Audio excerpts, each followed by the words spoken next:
Assalamualaikum warahmatullahi wabarakatuh. Bismillahirrahmanirrahim.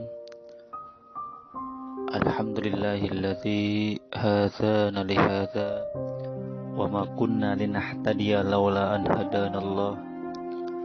Wassalatu wassalamu ala sayyidina Muhammadin nuril hidayah wa ala alihi wa sahbihi nujumir rasyad. Amma ba'du. Anak-anakku yang Bapak banggakan, yang Bapak sayangi, tentu kalian pernah melihat suatu pertikaian, suatu perkelahian, kerusuhan.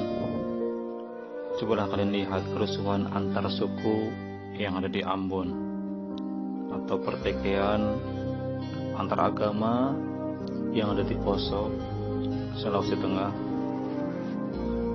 Cobalah kalian lihat pula perkelahian antar penggemar sepak bola, atau perkelahian pemuda antar kampung, kampung yang satu dengan kampung yang lain.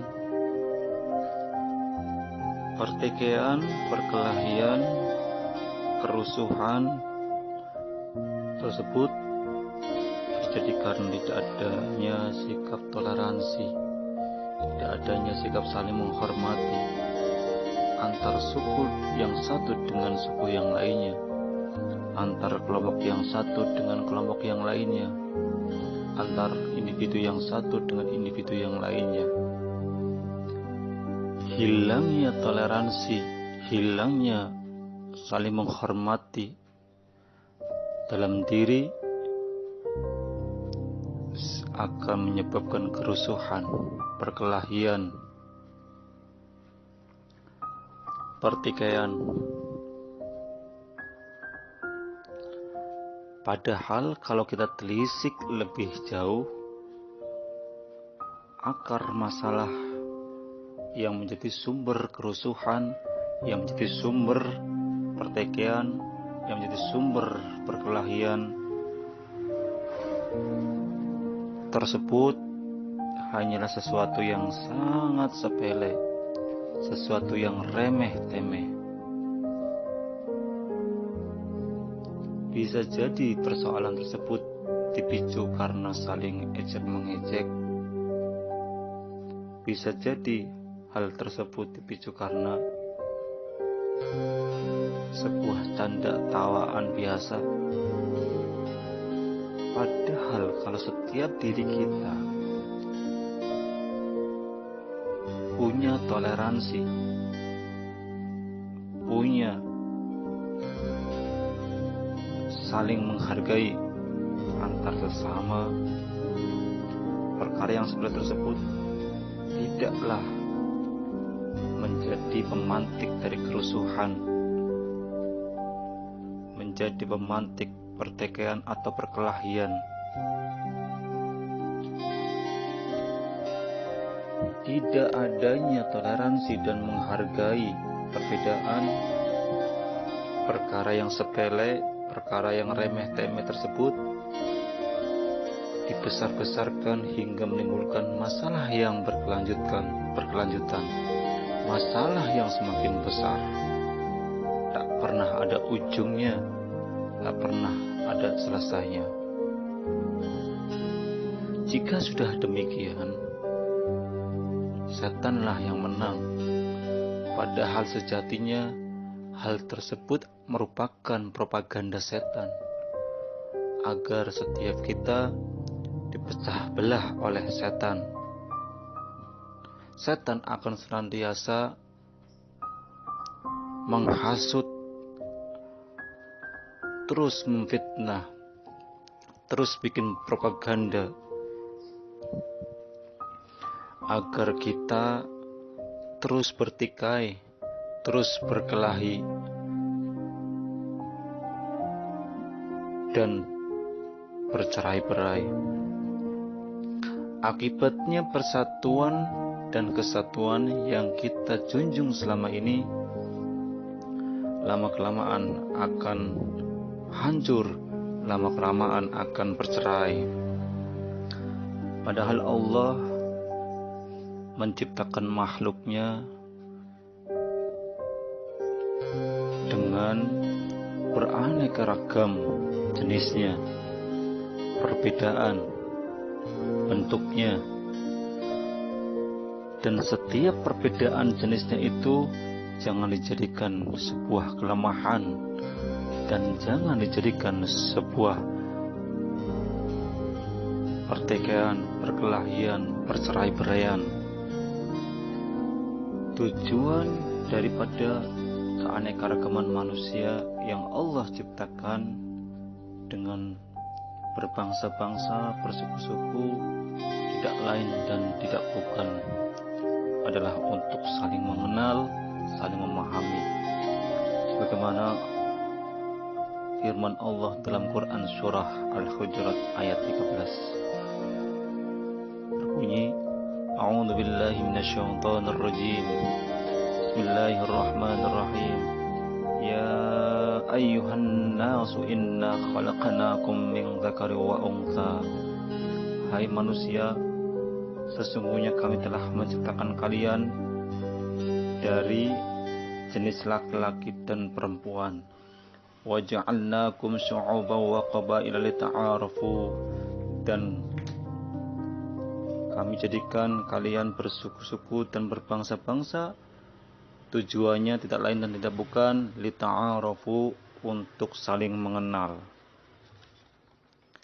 Inilah yang Allah inginkan, untuk lita'arafu, saling mengenal. Inna akramakum 'indallahi atqakum. Sesungguhnya yang paling mulia di antara kamu, 'indallahi atqakum, di sisi Allah, ialah orang yang paling bertakwa. Innallaha alimun khabir. Sesungguhnya Allah Maha mengetahui, Maha teliti. Apa sih yang kita banggakan dari suku kita? Sehingga kita membanggakan suku sendiri dan menjelekkan suku yang lain. Apa sih yang kita banggakan dalam bangsa kita sehingga bangsa kita lebih baik daripada bangsa yang lain? Padahal itu semua bermuara pada Allah Subhanahu wa taala. Padahal yang Allah ciptakan dari keanekaragaman manusia, dari berbagai macam bentuk manusia, dari warna kulitnya, agamanya, hingga sampai rasnya, yang Allah ciptakan semuanya tidak lain dan bukan adalah merupakan rahmat untuk kita semuanya. Sejatinya kebersamaan,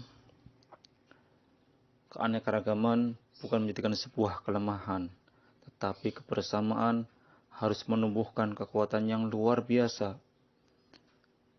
hingga terbentuklah sebuah satu kesatuan yang utuh. Ibarat sebuah bangunan, kalau tidak ada unsur yang lain, maka tidak bisa terbentuklah sebuah bangunan yang kokoh. Apakah bisa sebuah bangunan yang kokoh berdiri sendiri tanpa ada unsur semen, tanpa ada unsur batu, tanpa ada unsur kayu, tanpa ada unsur pasir? Apakah bisa berdiri sendiri dengan satu jenis? Tidak. Dengan unsur-unsur material yang digabungkan, dari beraneka ragam material yang digabungkan, sehingga terbentuklah sebuah bangunan yang kokoh. Bangunan yang kokoh dan saling menguatkan, sebagaimana yang disabdakan oleh Rasulullah sallallahu alaihi wasallam. Al-mu'minu lil mu'mini kal bunyani yashuddu ba'duhu ba'dan. Orang mukmin dengan orang mukmin yang lainnya adalah bagaikan satu bangunan yang saling mengokohkan, satu sama lainnya. Hadis riwayat At-Tirmidzi. Bukan hanya itu saja, wahai anak-anakku yang soleh dan solehah. Coba kita lihat bunga yang ada di depan kita, bunga yang ada di seluruh dunia. Apakah warna dan jenisnya sama? Tentu kalian jawab tidak sama. Bagaimana kalau Allah ciptakan sama jenis dan warnanya? Tentu hal tersebut menjadikan monoton dan membosankan. Begitu pula dengan kehidupan kita. Keanekaragaman dari kita tidak akan membosankan, tidak akan monoton. Kalau Allah ciptakan sama semuanya seperti bunga, tetapi lain, Allah ciptakan bunga dengan aneka ragam jenis dan warnanya, itulah yang akan menjadikan sebuah cantik dan indah. Semoga keanekaragaman yang Allah berikan kepada kita menjadikan rahmat dan jangan dijadikan kelemahan dalam diri kita. Keanekaragaman seharusnya untuk saling menguatkan sehingga tumbuhnya rasa persatuan dan kesatuan, sehingga terciptalah keindahan, kecantikan dalam kehidupan kita. Amin, amin ya rabbal alamin. Assalamualaikum warahmatullahi wabarakatuh.